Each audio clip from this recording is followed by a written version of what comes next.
قال قد أوتيت سؤلك يا موسى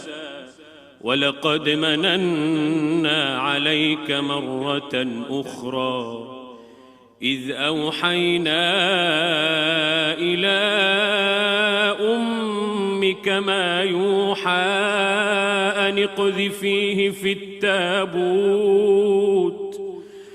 اقذفيه في التابوت فاقذفيه في اليم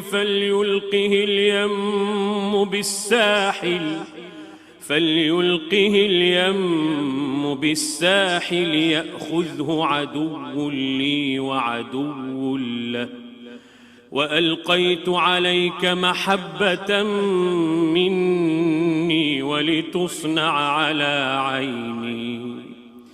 إذ تمشي أختك فتقول هل أدلكم على من يكفله فرجعناك إلى أمك كي تقر عينها ولا تحزن وقتلت نفسا فنجيناك من الغم وفتناك فتونا فلبثت سنين في أهل مدين ثم جئت على قدري يا موسى واصطنعتك لنفسي اذهب أنت وأخوك بآياتي ولا تنيا في ذكري اذهبا إلى فرعون إنه طغى فقولا له قولا لينا لعله يتذكر أو يخشى قالا ربنا إننا نخاف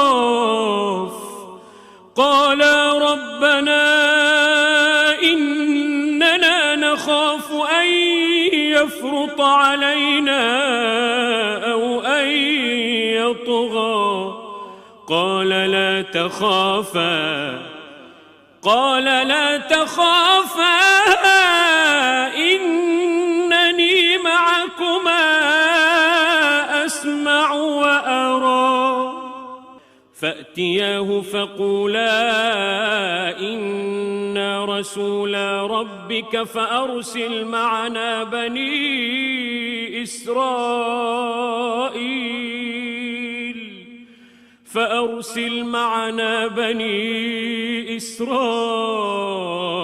ولا تعذبهم قد جئناك بآية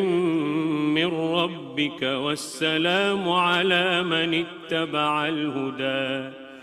إنا قد أوحي إلينا أن العذاب على من كذب وتولى قال فمن ربكما يا موسى قال ربنا الذي أعطى كل شيء خلقه ثم هدى قال فما بال القرون الأولى قال علمها عند ربي في كتاب لا يضل ربي ولا ينسى الذي جعل لكم الأرض مهدا وسلك لكم فيها سبلا وأنزل من السماء ماء فأخرجنا به أزواجا من نبات شتى كلوا وارعوا أنعامكم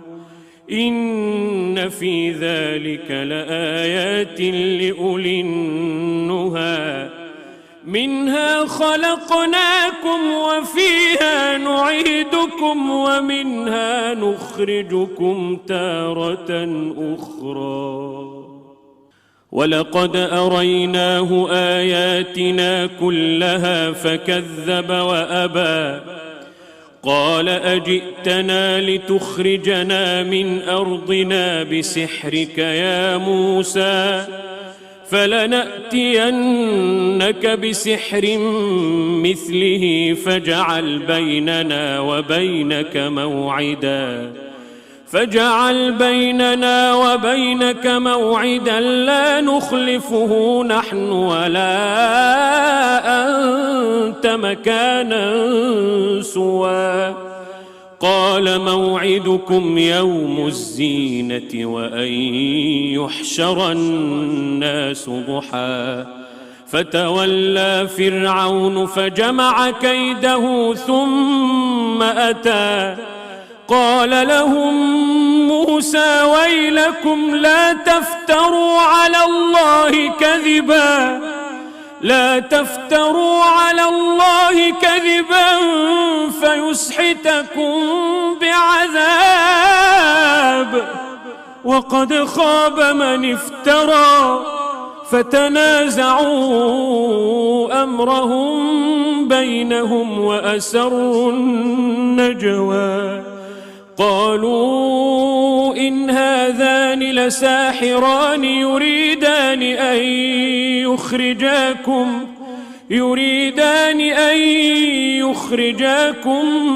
من أرضكم بسحرهما ويذهبا بطريقتكم المثلى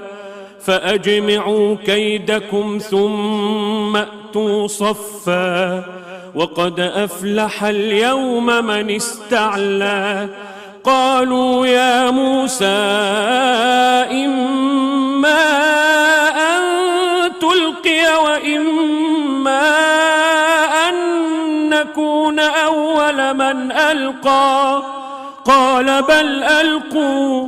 فإذا حبالهم وعصيهم يخيل إليه من سحرهم أنها تسعى فأوجس في نفسه خيفة موسى قلنا لا تخف إنك أنت الأعلى وألق ما في يمينك تلقف ما صنعوا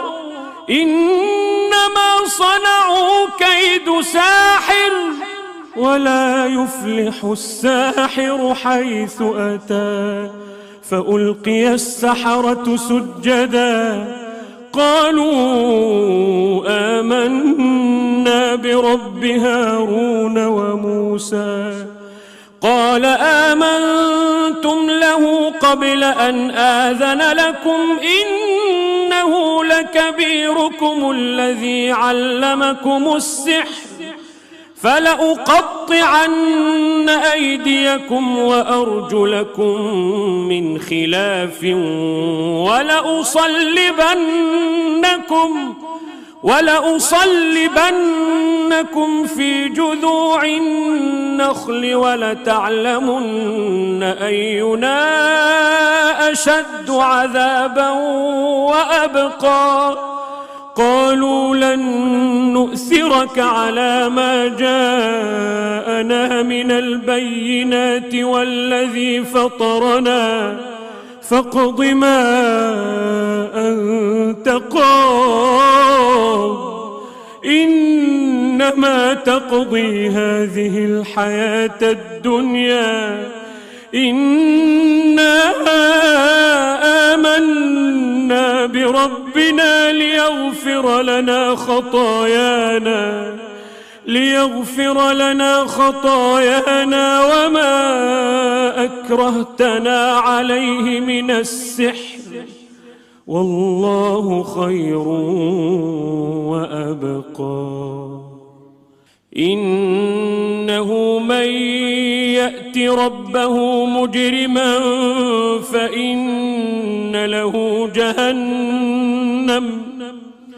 فإن له جهنم لا يموت فيها ولا يحيا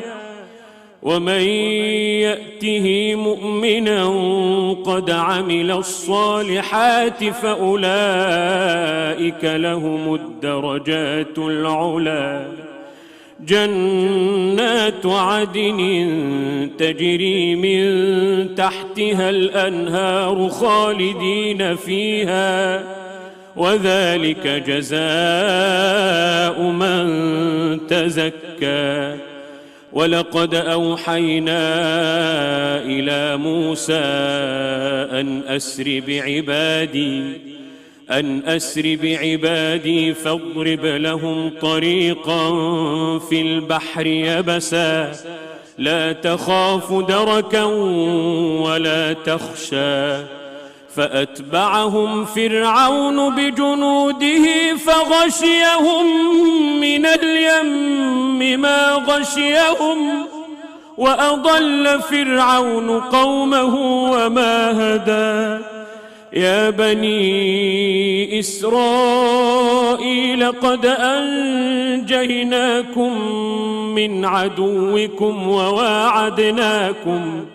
وواعدناكم جانب الطور الأيمن ونزلنا عليكم المن والسلوى. كلوا من طيبات ما رزقناكم ولا تطغوا فيه فيحل عليكم غضبي ومن يحلل عليه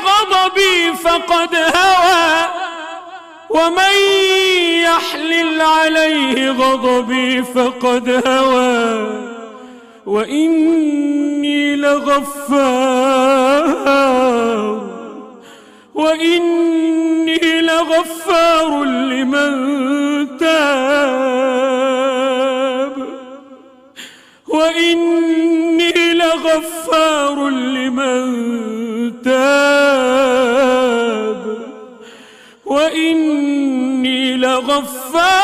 لمن تاب وآمن وعمل صالحا ثم اهتدى. وما أعجلك عن قومك يا موسى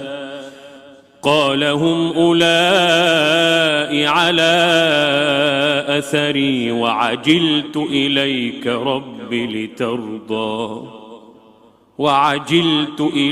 رب لترضى. قال فإنا قد فتنا قومك من بعدك وأضلهم السامري. فرجع موسى إلى قومه غضبان أسفا قال يا قوم ألم يعدكم ربكم وعدا حسنا أفطال عليكم العهد أم أردتم أن يحل عليكم غضب من ربكم فأخلفتم موعدي. قالوا ما أخلفنا موعدك بملكنا ولكننا حملنا أوزارا من زينة القوم فقذفناها فكذلك ألقى السامري. فأخرج لهم عجلا جسدا له خوار فقالوا هذا إلهكم وإله موسى فنسي. أفلا يرون ألا يرجع إليهم قولا ولا يملك لهم ضرا ولا نفعا. ولقد قال لهم هارون من قبل يا قوم إنما فتنتم به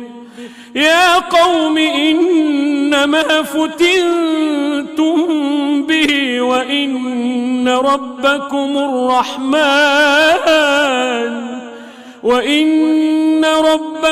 الرحمن فاتبعوني وأطيعوا أمري. قالوا لن نبرح عليه عاكفين حتى يرجع إلينا موسى. قال يا هارون ما منعك إذ رأيتهم ضلوا ألا تتبعني أفعصيت أمري؟ قال يا ابن أم لا تأخذ بلحيتي ولا برأسي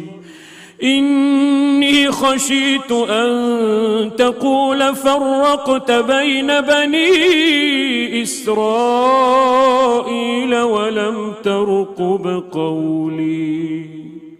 قال فما خطبك يا سامري؟ قال بصرت بما لم يبصروا به فقبضت قبضة من أثر الرسول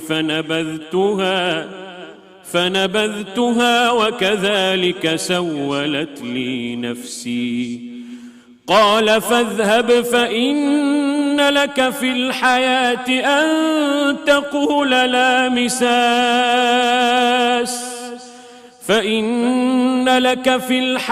أن تقول لا مساس وإن لك موعدا لن تخلفه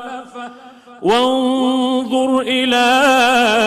إلهك الذي ظلت عليه عاكفا لنحرقنه ثم لننسفنه في اليم نسفا إنما إلهكم الله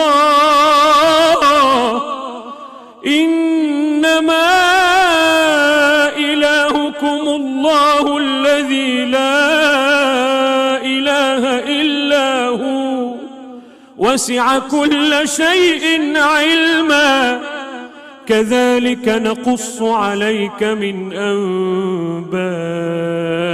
ما قد سبق وقد آتيناك من لدنا ذكرا من أعرض عنه فإنه يحمل يوم القيامة وزرا خالدين فيه وساء لهم يوم القيامة حملا يوم ينفخ في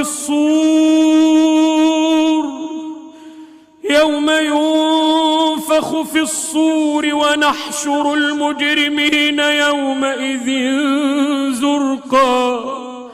يتخافتون بينهم إن لبثتم إلا عشرا نحن أعلم بما يقولون إذ يقول أمثلهم طريقة إن لبثتم إلا يوما ويسألونك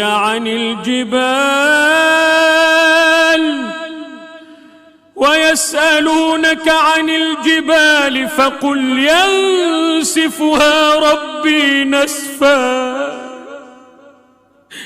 ويسألونك عن الجبال فقل ينسفها ربي نسفا فيذرها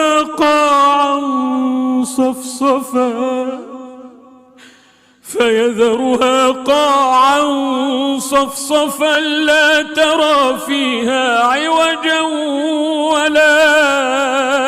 أمتا يومئذ يتبعون الداعي لا عوج له وخشعت الأصوات للرحمن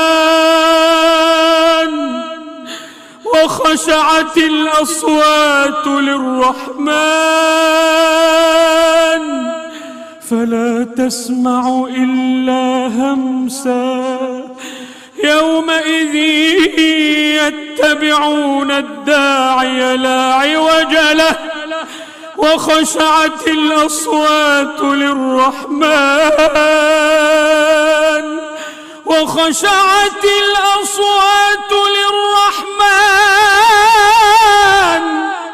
فلا تسمع إلا همسا يومئذ لا تنفع الشفاعة إلا من أذن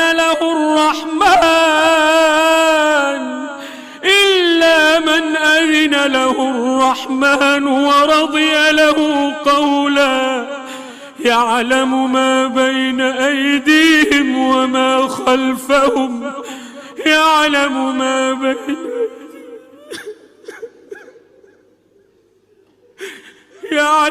ما بين أيديهم وما خلفهم ولا يحيطون به علما وعنت الوجوه للحي القيوم وعنت الوجوه للحي القيوم وعنت الوجوه للحي القيوم وقد خاب من حمل ظلما وعنت الوجوه للحي القيوم وقد خاب من حمل ظلما وعنت الوجوه للحي القيوم وقد خاب من حمل ظلما ومن يعمل من الصالحات وهو مؤمن فلا يخاف ومن يعمل من الصالحات وهو مؤمن فلا يخاف ظلما ولا هضما وكذلك أنزلناه قرآنا عربيا وصرفنا فيه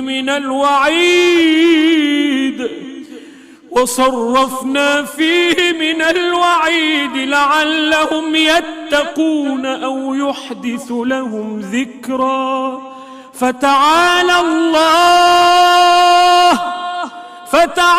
الله الملك الحق ولا تعجل بالقرآن من قبل أن يقضى إليك وحيه وقل رب زدني علما ولقد عهدنا إلى آدم من قبل فنسي ولم نجد له عزما وإذ قلنا للملائكة اسجدوا لآدم فسجدوا إلا إبليس أبى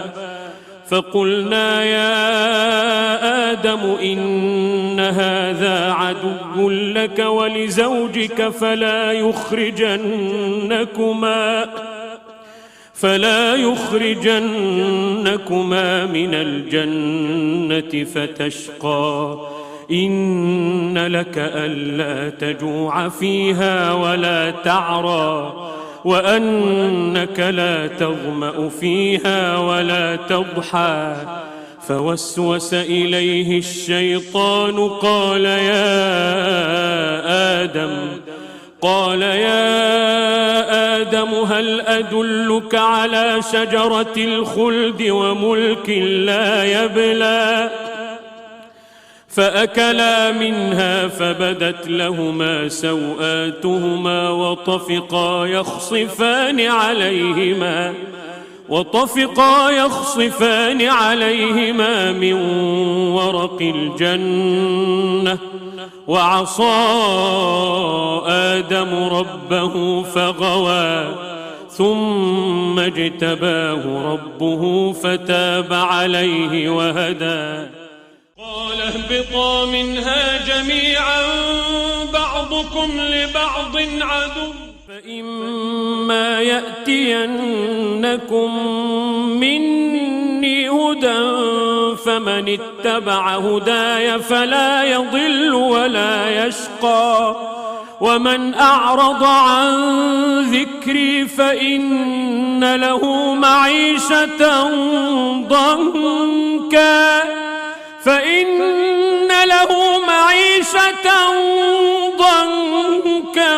ونحشره يوم القيامة أعمى قال رب لم حشرتني أعمى وقد كنت بصيرا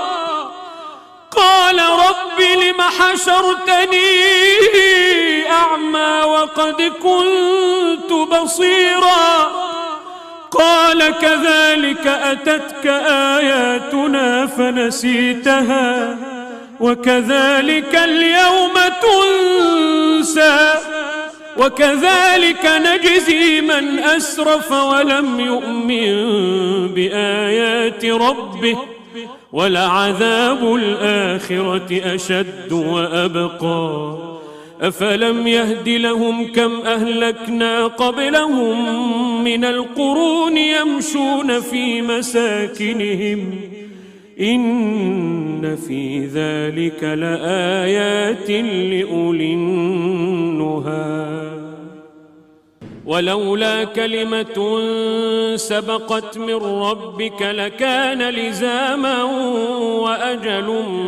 مسمى فاصبر على ما يقولون وسبح بحمد ربك قبل طلوع الشمس وقبل غروبها ومن آناء الليل فسبح وأطراف النهار لعلك ترضى ولا تمدن عينيك إلى ما متعنا به أزواجا منهم زهرة الحياة الدنيا لنفتنهم فيه ورزق ربك خير وأبقى وأمر أهلك بالصلاة واصطبر عليها لا نسألك رزقا نحن نرزقك والعاقبة للتقوى وقالوا لولا يأتينا بآية من ربه أولم تأتهم بينة ما في الصحف الأولى ولو أنا أهلكناهم بعذاب من قبله